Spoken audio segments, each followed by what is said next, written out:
Welcome to my channel. Today I'm gonna be demonstrating how to do a quick weave with a Chinese bang.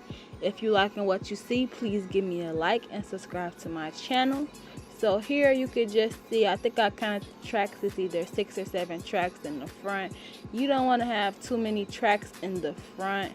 You want it to kind of still be thinner, and you want this circle to be literally at the top of the head, more so towards the front.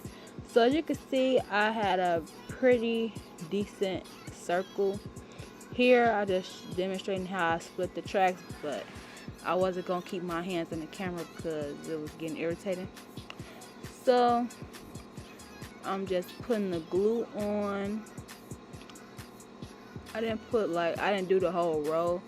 I just do section at a time, and I close the circle very small and just continue to roll it till I feel like it's that big enough to close the circle.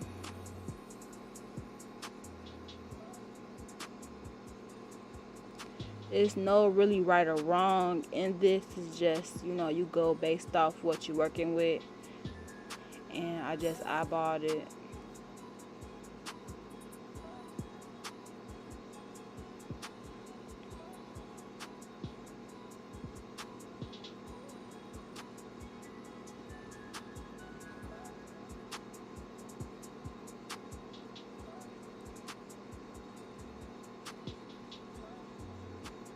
So I'm just showing you guys what it should look like, something like that.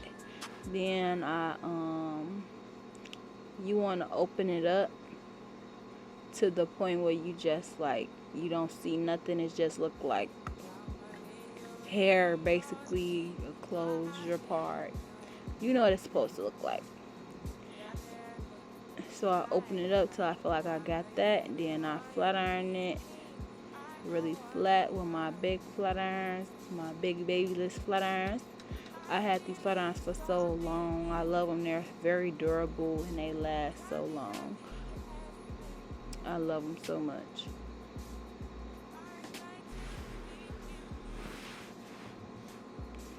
I used the little spritz tool just to get it flat how I desired it. I wanted it to be so flat that it couldn't be flat no more. I needed it to be that flat, And yes, here we go. Perfect circle. Boom. I measured it, made sure it fit right before I placed the glue in there, and it fit perfect.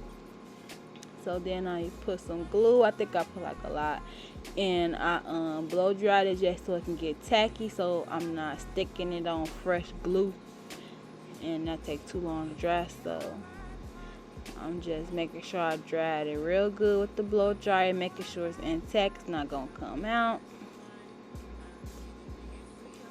And this circle was so perfect. I feel like it's just so easy to make a circle. It's very old school, old school hairstyle. Used to do that all the time. But here I am. I just used my wax stick and the spritz to make sure everything was flat and intact. And if you've been watching my channel or you familiar with my videos, that I'm gonna go in and I'm gonna fix something that I feel like it's gonna need to be fixed. So I didn't like how it was looking right there. It was looking a little too spaced out for me, like it wasn't enough hair. So of course I'm gonna go add a track in. I added a little track right there just to, because closing up the circle is kind of like you leaving space in between the tracks, and I feel like that was a little too much space. And so I closed it up. It's looking real good, real flat. I like that. It looking real flat. Okay. So here I just separated the hair on both sides, and I started in the middle with my thinning.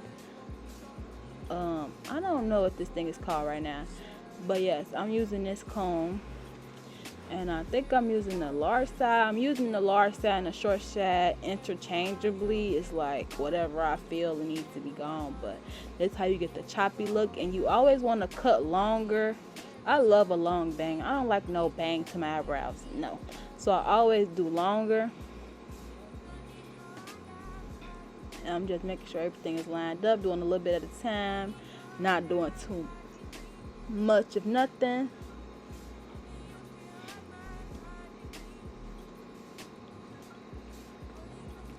Little by little, making sure it's choppy, making sure it's right. And of course I'm gonna go in the end and do some more things I feel like. Here I asked her how short she wanted her bob, because I thought she wanted it to her chin, but she wanted a little shoulder length. I'm like, okay, cool, that's cute. And just be having to make sure. People be wanting short bobs out here, so I had to make sure. I don't really know how to explain how to cut. You really have to learn this from experience. And my teacher, when I was in cosmetology school, she told us, you're gonna mess up at least one cut. And I did not believe her until I did it. So sometimes you just gotta have that trial and error. So this is how I like to line up my bob and make sure I'm cutting it even and it's in the same place, because I am such a perfectionist. It needs to just be aligned, because I know how I would want my hair, and that's how I do my clients' hair, like how I would want my hair.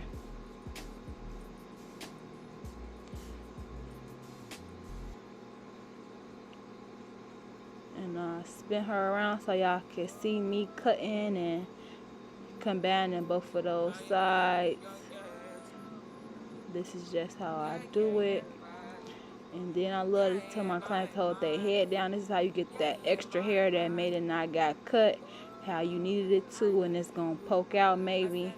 And I told them to put their head to the side, and I cut the extra head to the side. You know how somebody have a bob, but they had them like extra clumps of hair underneath, like what you see. And I'm like, nah.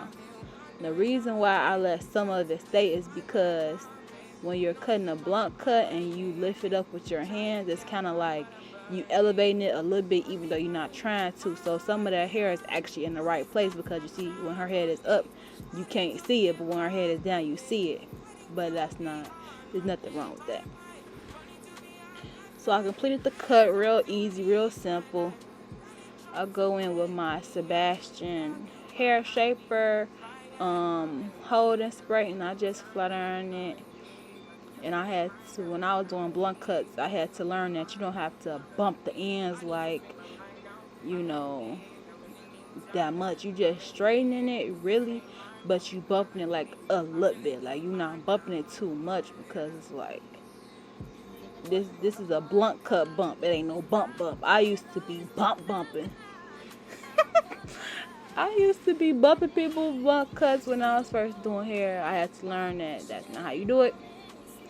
So, you straightening it, but you really bumping it out. And I used this other Babyless flat iron, but I wish I would have used my other one. For some reason, the other one just seemed better to me. I mean, this one did good too, because I was taking small sections. But it's something about that 2-inch. It's just something better. Like, this look real good too.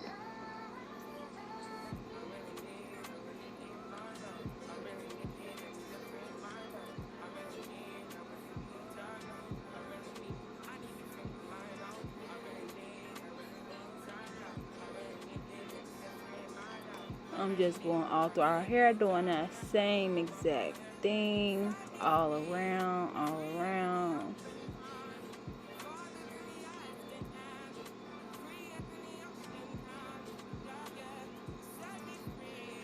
Small sections is important too when you doing a bob. This is how you get the flowiness. Everything will be moving, everything will be flowing.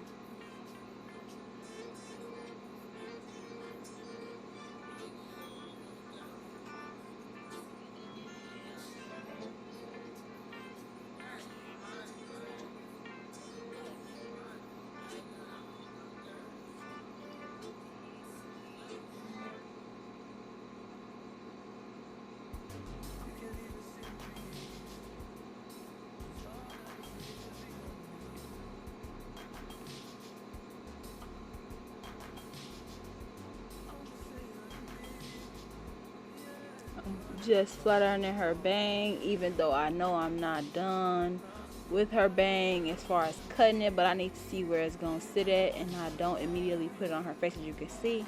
As you can see right here, I feel like the bang was too long, so of course I'm gonna go in and I'm point cutting and I'm like, okay, this is too long, but I still wanted that choppy look. I didn't really want to do too much. I actually went in with my thinnest shears and thinned the bang a little bit. I didn't like how thick it was, but I did that off camera. So in the picture, her bang might look a slight bit thinner. It wasn't that it was too thick, it was just that it was just too thick for me. It wasn't really giving what I wanted it to give. I needed it to give thinner bang. So off camera I did do a little bit more. But this is the gist of the style. She looks really cute. I love it. I think it came out perfect. We played with it for a minute. This is one of my more particular clients, and that mirror, honey, we made it work, and I don't mind, you know, doing it today, because it was something about it that I was like, there's something about it that, I just kept playing with it till I got it right. And I'm like, okay, this is good. So she got up, took the coat off, and we end up cutting that part. Like what I was telling y'all about, the extra hair, like it was still some of that left. So we went in and did that. I don't mind perfecting stuff for my clients because, I don't mind. And this is the finished look.